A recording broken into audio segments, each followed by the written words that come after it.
तो स्वागत है आप सभी का मेरे फिर से एक नए सॉलिड स्टेट के वीडियो में।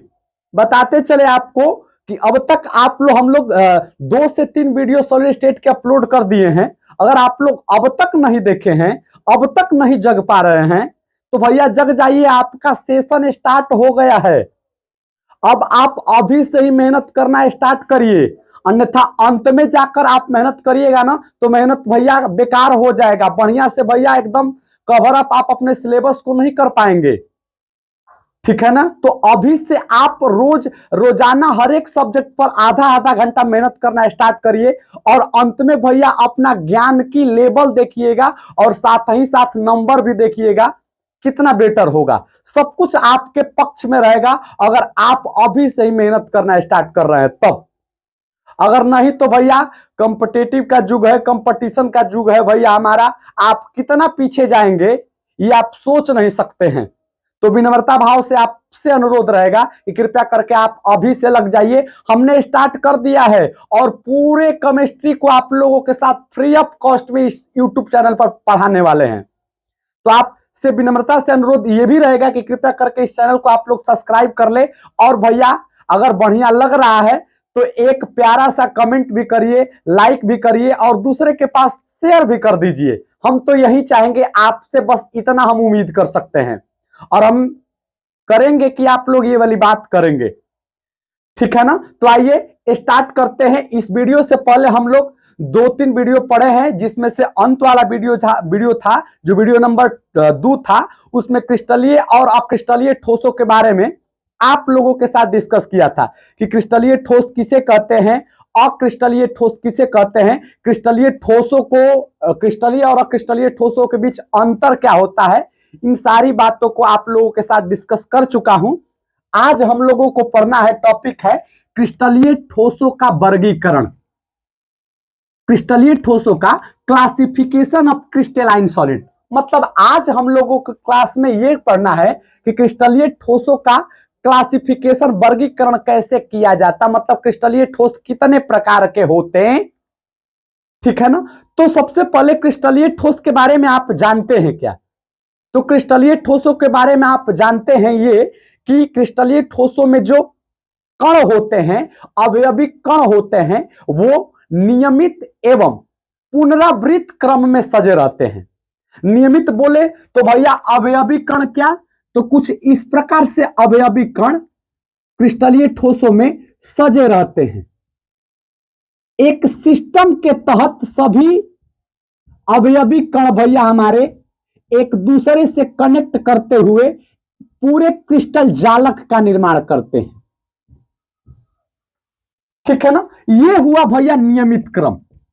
और पुनरावृत्त क्रम का अर्थ क्या हुआ, तो भैया Na plus Cl minus, Na plus Cl minus, Cl minus, Na plus Cl minus, Na plus, Na plus Cl minus, Na plus Cl minus, कुछ इस प्रकार से भैया हमारे पुनरावृत्त क्रम है। ये क्या है, तो भैया ये पुनरावृत्त क्रम है। कोई दिक्कत, कोई परेशानी आप लोगों को?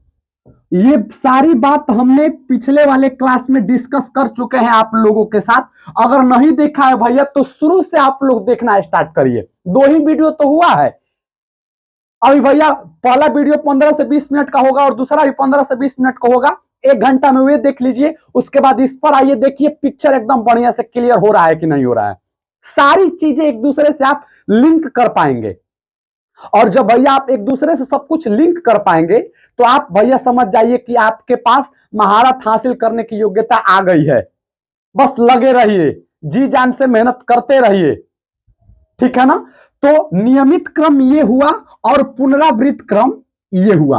अब हम इस क्लास में क्या बात करने वाले, थोड़ा गौर से सुनिएगा, 2 मिनट गौर से सुनिएगा आप लोग, ठीक है ना। हम बोल रहे हैं कि ये जो 2 अवयवी कण है, ये एक प्रकार का ठोस है, NaCl ठोस है। इसमें Na प्लस और Cl माइनस एक दूसरे से जुड़े हुए हैं, तो इन दोनों के बीच भैया कुछ ना कुछ फोर्स तो लगा होगा, कुछ ना कुछ अट्रैक्शन तो लगा होगा, कुछ ना कुछ भैया कुछ ना कुछ तो भैया एक दूसरे के बीच होगा, तभी एक दूसरे के साथ जुड़े हैं। ये दोनों कण, ये और ये कण एक दूसरे से भैया चिपके हुए हैं, मतलब दोनों के बीच एक बहुत ही सुंदर रिश्ता है, बहुत ही सुंदर संबंध है, बहुत ही सुंदर रिलेशन है, बहुत ही सुंदर भैया फोर्स लगा है उन दोनों के बीच में। अब किस प्रकार का फोर्स लगा है वो भी बात की बात है, लेकिन अभी आप लोगों को यह समझना है कि इन दोनों के बीच में किस प्रकार का मतलब बल तो लगा है। एकदम जाहिर सी बात है कि दोनों कणों के बीच, ये दोनों कण एक दूसरे से पास पास हैं, ये दोनों कण एक दूसरे के पास पास है, मतलब कुछ फोर्स लगा। तो पहले इस बात को हम यहां पर लिख रहे हैं कि ठोस के कणों के बीच, ठोस के कणों के बीच लगने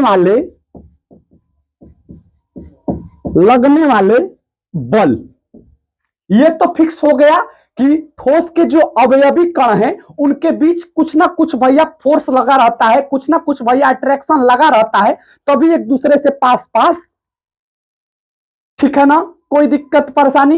अब भैया अवयवी कण भी, अवयवी कण क्या होता है भैया हमारे, तो जिस पदार्थ का निर्माण होता है, जिससे किसी पदार्थ का निर्माण होता है, वही उस पदार्थ के लिए अवयवी कण होता है। जैसे हमारे शरीर के अवयवी कण क्या होंगे, तो भैया ब्लड हो जाएगा, त्वचा हो जाएगा, मांस हो जाएगा, इन्हीं तीनों से मिलकर भैया हमारा पूरा शरीर का निर्माण हुआ है। हड्डी भी हमारा क्या हो जाएगा भैया हमारे, तो हमारे शरीर के अवयवी कण हो जाएंगे। अवयवी अंग बोलिए, कण बोलिए, घटक बोलिए, भाग बोलिए, पार्ट बोलिए, जो कुछ भी बोलिए सब कुछ सही रहेगा, ठीक है ना। तो भैया अवयवी कण के स्थान पर क्या क्या हो सकते हैं ठोस के, ठोस कौन कौन चीजों से मिलकर बन सकता है, या तो अणु से मिलकर बन सकता है, या परमाणु से मिलकर बन सकता है, या आयन से मिलकर, कोई दिक्कत परेशानी, यानी कि या तो आणविक नेचर के होंगे, या भैया हमारे आयनिक नेचर के होंगे, या भैया हमारे और क्या हो सकते हैं परमाणविक नेचर के होंगे, ठीक है ना। यानी कि दूसरा हम लोग बात करें तो ठोस के अवयवी कणों के प्रकृति। अब भैया गौर से सुनिएगा, हम लोग क्रिस्टलीय ठोसों को किस बेस पर बांटने वाले हैं, किस बेस पर वर्गीकृत करने वाले हैं, तो यही दोनों बेसों पर भैया हमारे क्रिस्टलीय ठोसों को हम लोग वर्गीकरण करने वाले हैं। किस बेस पर, तो भैया ठोसों के कणों के बीच लगने वाले फोर्स, ठोस के कणों के बीच लगने वाले बल, ठोस के कणों के बीच लगने वाले किस प्रकार के बल हैं वे, और साथ ही साथ ठोस के अवयवी कणों के नेचर कैसा है, ठोस के अवयवी कणों की प्रकृति कैसा है, इसके आधार पर हम लोग क्रिस्टलीय ठोसों को बांटेंगे और समझेंगे कि कितने प्रकार के होते हैं। उम्मीद करते हैं कि हमारी बातें हमने जितना आपको समझाया, सारा पिक्चर अब तक क्लियर हो गया है कि हम लोग क्रिस्टलीय ठोसों का वर्गीकरण किस आधार पर करने वाले हैं, कौन सा तरीका है भैया हमारा। तो तरीका है ठोस के कणों के बीच लगने वाला बल और ठोस के अवयवी कणों के प्रकृति के आधार पर, नेचर के आधार पर क्रिस्टलीय ठोसों को हम लोग क्लासिफाई करेंगे। तो हम इन दोनों बातों को एक दूसरे से चिपकाकर लिख रहे हैं कि ठोस के कणों के बीच, ठोस के कणों के बीच लगने वाले बल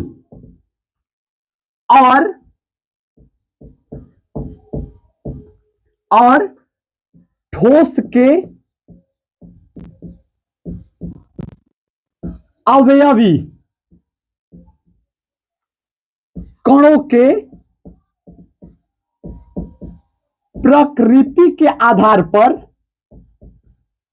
प्रकृति के नेचर के आधार पर, यानी कि देखिए भैया हमने क्या लिखा कि ठोस के कणों के बीच लगने वाले बल और ठोस के अवयवी कणों के प्रकृति के आधार पर क्रिस्टलीय ठोसों का वर्गीकरण आज हम लोग सीखने वाले हैं और देखने वाले हैं कि क्रिस्टलीय ठोस कितने प्रकार के होते। तो भैया इनके आधार पर, इस बेस पर हम लोग अगर क्रिस्टलीय ठोस को बांटे तो भैया 4 प्रकार के होते। कितने प्रकार के होते हैं? तो भैया 4 प्रकार के होते हैं क्रिस्टलीय ठोस। किसके बेस पर? तो ठोस के अवयवी कणों के बीच लगने वाले बल और साथ ही साथ भैया हमारे ठोस के अवयवी कणों के नेचर के आधार पर क्रिस्टलीय ठोस जो होते हैं वो 4 प्रकार के होते। ठीक है ना।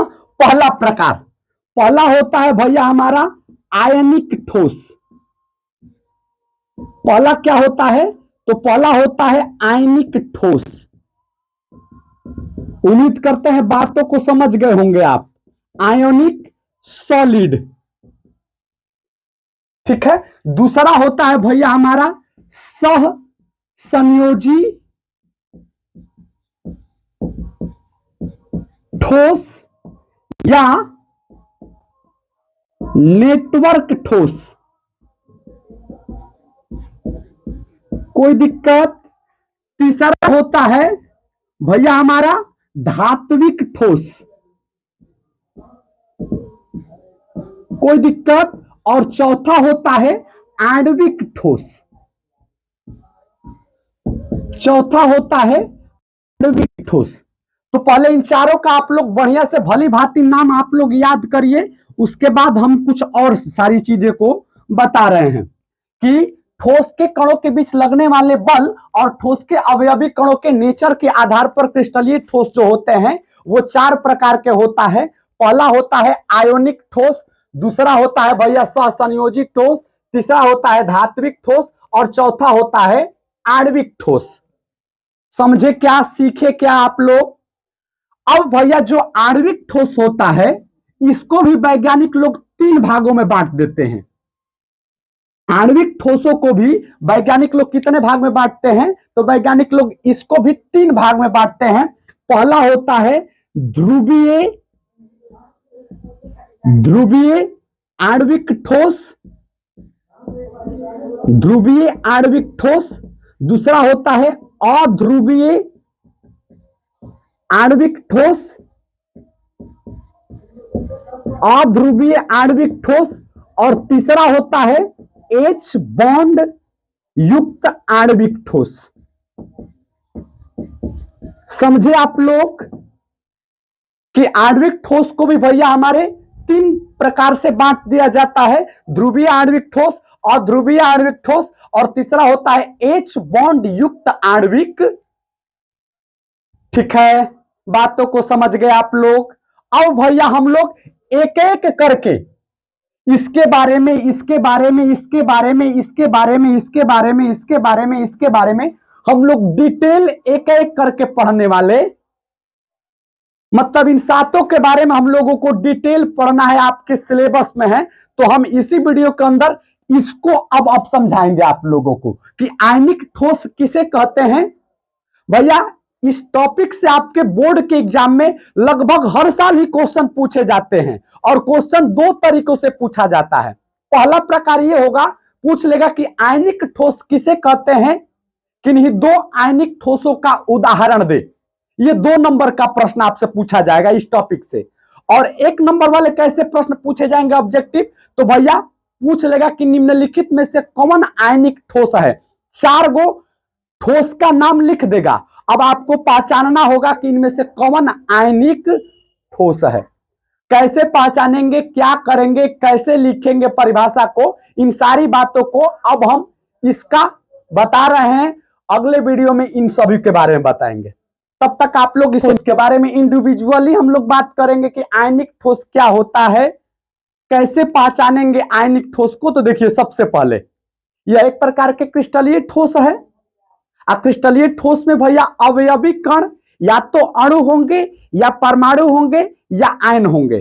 तो अगर क्रिस्टलीय ठोस में अवयवी कण आयन है, अगर क्रिस्टलीय ठोसों में अवयवी कण मीन्स मतलब जिनसे ठोस मिलकर बन रहा है, अगर वे आयन हैं, आयन बहुत सारे मिल रहे हैं तब क्रिस्टलीय ठोसों का निर्माण हो रहा है, तो ऐसे ठोसों को आप लोग आयनिक क्रिस्टलीय ठोस बोल सकते हैं। यानी कि अवयवी कणों के स्थान पर, अवयवी कण के स्थान पर अवयवी कण क्या होंगे भैया हमारे, तो अवयवी कण जो होंगे वो आयन होंगे। ठीक है ना। अब आपको यह पता होना चाहिए कि आयन क्या होते हैं, तो जिस भैया स्पीसीज पर चार्ज होता है वही आयन होता है। अब आयन भी भैया दो प्रकार के होते हैं, एक तो भैया हमारे धनायन होता है, मतलब जिस पर पॉजिटिव चार्ज रहता है, पॉजिटिव चार्ज वाला, और दूसरा भैया हमारा ऋणायन होता है। कोई दिक्कत परेशानी, ऋणायन चार्ज यानी कि भैया हमारे पॉजिटिव चार्ज और दूसरा होता है निगेटिव चार्ज। तो मतलब कि अब भैया हमारे इस ठोस के अंदर जो नियमित एवं पुनरावृत्त क्रम में सजे रहेंगे वे कौन होंगे, तो भैया धनायन और ऋणायन होंगे। जैसे हम लोग NaCl में बना रहे थे, जैसे देखिए आप लोग Na plus Cl minus, Na plus Cl minus, फिर Cl minus, Na plus Cl minus, Na plus, फिर Na plus Cl minus, Na plus Cl minus, फिर भैया हमारे Cl minus, Na plus Cl minus, Na plus. कोई दिक्कत, कोई परेशानी, तो भैया यही जो है इसी में भैया हमारे नियमित एवं पुनरावृत्त क्रम में क्रिस्टलीय ठोस जो होते हैं एक दूसरे से क्या होते हैं, इसी प्रकार से सजे रहते हैं। कोई दिक्कत, तो इतना बात पहले आप लोग समझिए कि आयनिक ठोस में जो अवयवी कण होते हैं वे आयन होते हैं, मतलब पॉजिटिव और निगेटिव दोनों होते हैं। ठीक है। और दूसरा भैया इन दोनों के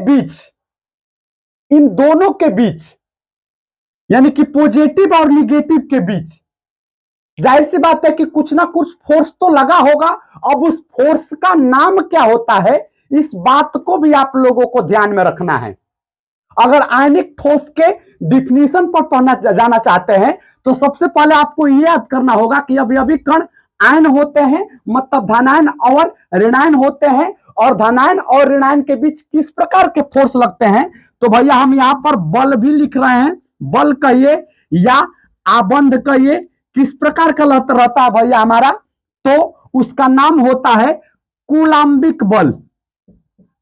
क्या होता है, तो भैया कूलाम्बिक बल, या इसे ही भैया हमारे स्थिर विद्युत आकर्षण बल बोलते हैं। आकर्षण बल, या भैया हमारे हम लोग बोल देते हैं केमिस्ट्री के भाषा में आयनिक आबंध रहता है। कोई दिक्कत, इतना बात आप लोग समझ गए क्या। अब हम आगे बढ़ने वाले हैं, डिफिनीशन की ओर चलने वाले हैं। डिफिनीशन कैसे लिखेंगे, अगर पूछ दे रहा है कि आयनिक ठोस किसे कहते हैं तो क्या लिखेंगे, इन्हीं बात को अब हम समझाएंगे आप लोगों के साथ। तो इतना बात तो पहले आप लोग ध्यान में रखिए कि अवयवी कण आयन होते हैं, मतलब धनायन और ऋणायन होता है, पॉजिटिव चार्ज वाला और निगेटिव चार्ज वाला होता है। और ये पॉजिटिव और निगेटिव ये दोनों एक दूसरे से कैसे जुड़े रहते हैं, तो भैया कूलाम्बिक बल या स्थिर विद्युत आकर्षण बल या आयनिक आबंध के माध्यम से ये पॉजिटिव और निगेटिव के बीच में जो ये रिलेशन लगा, ये वाला जो ये आप देख पा रहे हैं जो मिटका रहे हैं हम, इसे ही हम लोग क्या बोलते हैं, कूलाम्बिक या स्थिर विद्युताकर्षण बल या आयनिक आबंध कहते हैं। अब डिफिनीशन की ओर चलते हैं। डिफिनीशन क्या लिखेंगे, तो बस इन्हीं बातों को जो हमने बोला वहीं लिख देना है आपको। कैसे लिखे, हम सजाकर बोल रहे हैं तो लिखिएगा, वैसे क्रिस्टलीय ठोस, वैसे क्रिस्टलीय ठोस जिसमें अवयवी कण आयन हो, वैसे क्रिस्टलीय ठोस जिसमें अवयवी कण आयन हो और वे आयन एक दूसरे से कूलाम्बिक बल या स्थिर विद्युत आकर्षण बल या आयनिक आबंध के माध्यम से जुड़े हो, तो इस प्रकार प्राप्त ठोस को आयनिक ठोस कहते हैं। ठीक है ना, बात को समझ गए क्या? हम एक बार फिर से लाइन रिपीट कर दे रहे हैं कि वैसे क्रिस्टलीय ठोस जिसमें अवयवी कण आयन हो, अवयवी कण आयन हो और वे आयन एक दूसरे से कूलाम्बिक बल या स्थिर विद्युत आकर्षण बल या आयनिक आबंध के माध्यम से जुड़े हो, तो ऐसे ठोस को आयनिक ठोस कहते। लिख लीजिएगा इस बात को, हमने जो बोला वीडियो रोककर। ठीक है ना, अब चलते हैं भैया हमारे अगले स्टेप पर। पहचानेंगे कैसे कि अब तो भैया ये तो हमने एक प्रकार का सॉल्यूशन कर दिया, डिफिनीशन कैसे होगा क्या होगा। अब हम पहचानेंगे कैसे कि कौन आयनिक ठोस होगा। तो भैया पहचानने के लिए सबसे पहले देखिए, जो ठोस धातु और अधातु से बना हो, वे क्या होंगे भैया हमारे, वे आयनिक ठोस होंगे। आयनिक ठोस होंगे। उम्मीद करते हैं समझ रहे होंगे बातों को कि जवन ठोस धातु और अधातु दोनों से मिलकर बनता है उसे हम लोग क्या बोलते हैं, या भैया उसे कह देते हैं कि ये एक प्रकार के आयनिक ठोस है। जैसे भैया हमारा नमक NaCl, sodium chloride KCl, potassium chloride. देखिए ना भैया, सोडियम क्या है, एक प्रकार के धातु है। क्लोरीन क्या है, एक प्रकार के अधातु है। पोटेशियम क्या है, एक प्रकार का धातु है। क्लोरीन क्या है, एक प्रकार का अधातु है। तो देखिए भैया, धातु और अधातु से मिलकर NaCl बना है, इसलिए एक प्रकार का आयनिक ठोस होगा। KCl धातु और अधातु से मिलकर बना है, इसलिए एक प्रकार का क्या होगा, आयनिक ठोस होगा। और दूसरा पॉइंट, धातु और अधातु के समूह से बना ठोस भी आयनिक ठोस होता है। आयनिक ठोस होता, भैया चमका लीजिए इस बात को, क्योंकि ये आपके बोर्ड के एग्जाम में डायरेक्ट क्वेश्चन पूछता है। यहां से हम क्वेश्चन भी हल करवाएंगे, देखिएगा उसमें कैसे भैया हमारा क्वेश्चन टच कर रहा है इस टॉपिक से। तो देखिए, हमने दूसरा पॉइंट क्या लिखा, ये पहला पॉइंट था, ये दूसरा पॉइंट, धातु और अधातु के समूह से, मेटल और नॉन मेटल के समूह से बना भी ठोस भी आयनिक ठोस होता। ठीक है, जैसे भैया हमारा, गौर से आप लोग सुनिएगा, जैसे KNO3। अब देखिए, पोटेशियम भैया धातु है, नाइट्रोजन भी एक प्रकार का अधातु है, ऑक्सीजन भी अधातु है। अब ये सारे क्या है, आपस में एक ग्रुप के रूप में है, NO3 ग्रुप के रूप में है। तो ये हुआ धातु और ये हुआ अधातु का समूह, इसलिए भैया हमारा एक प्रकार का यह भी क्या होगा, आयनिक ठोस होगा। समझ गए आप लोग? चमका क्या बात हमारी? इस बात को आप लोग गौर से सोचिए, समझिए कि कैसे पहचानते हैं। ये लाइन दोनों भैया हमारा कॉपी पर आप लोग नोट करिएगा, जैसे हमने लिखवाया। पहले अवयवी कण, ये वाली बात को लिखिएगा, पिक्चर बनाइएगा, उसके बाद बल या आबंध, कूलाम्बिक स्थिर विद्युत आकर्षण बल, आयनिक आबंध लिखिएगा। उसके तुरंत बाद भैया हमारा नीचे आप लोग क्या लिखिएगा, हमने जो डिफिनीशन बताया है इस वीडियो के अंदर उसे भी लिख दीजिएगा। उसके बाद हेडिंग लगाइएगा पहचानने का तरीका।